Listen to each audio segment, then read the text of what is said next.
Now, this may come as a surprise to you, but researchers have found that pigs can breathe through their butthole, and it's possibly you can too.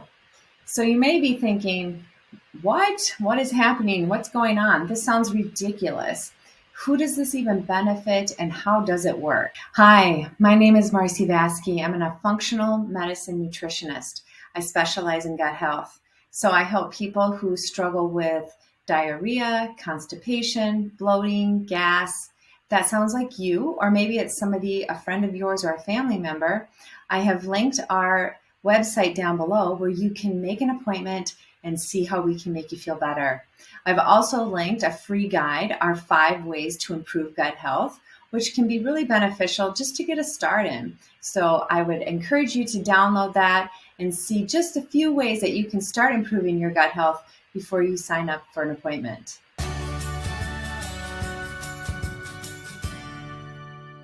So first, for today's video, we need to get comfortable with your butthole. Not something we usually typically talk about on a daily basis, a weekly basis, or heck, even a monthly basis. But today, it's going to be all about breathing and your butthole. So this new study comes from a team of researchers from Japan. And they found that pigs can absorb oxygen through their anus. The pink, fleshy, round anus is actually very similar to the mouth. And research found every bit as important. So the study came out of exploring treatment for people with respiratory conditions, with inspiration actually coming from an unconventional breathing that is done by a fish called the lotus.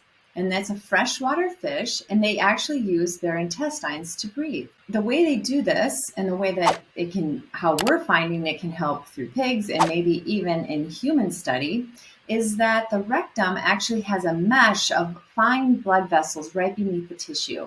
So when we administer medications, it's easily absorbed into the bloodstream. Researchers conducted the trials numerous times to see if mammals can actually breathe through their anus and in oxygen-deprived conditions. The team began by studying mice, and then moved into rats, and then moved into pigs due to their similar human physiology and genetic makeup, to find that their findings time and time again showed up, yes, we can breathe through our anus. Now, what is the significance of this study? Well, this study came in and may be helpful in treating patients with respiratory or acute respiratory distress.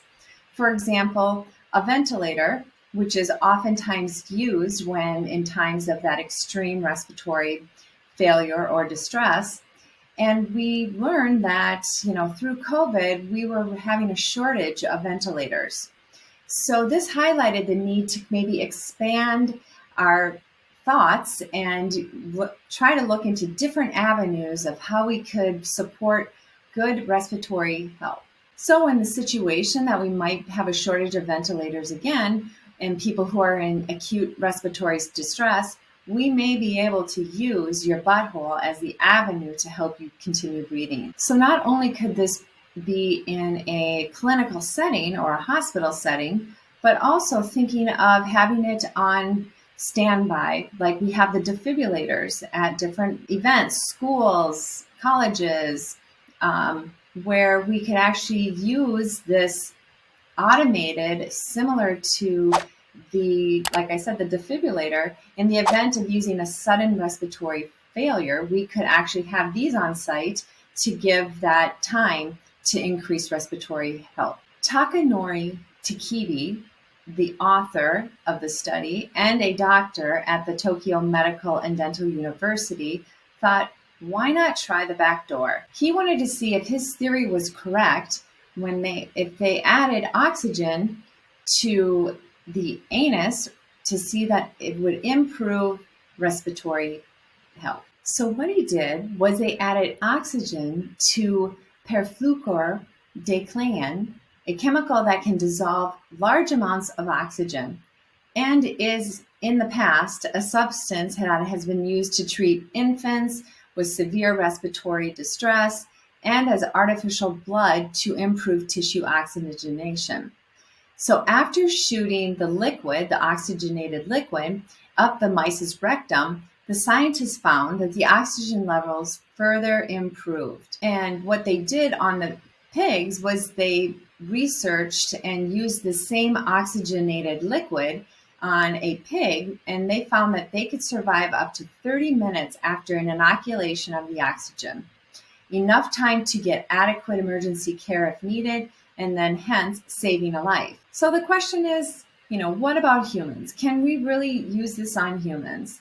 And Takibi is making plans now to begin clinical trials as early as this year, maybe into next year. But all indications are looking really promising. So it just goes to show the body is amazing, right? And the gut can do amazing and miraculous things. I know that thinking about using your butthole as a way to breathe is not something we typically have thought about before.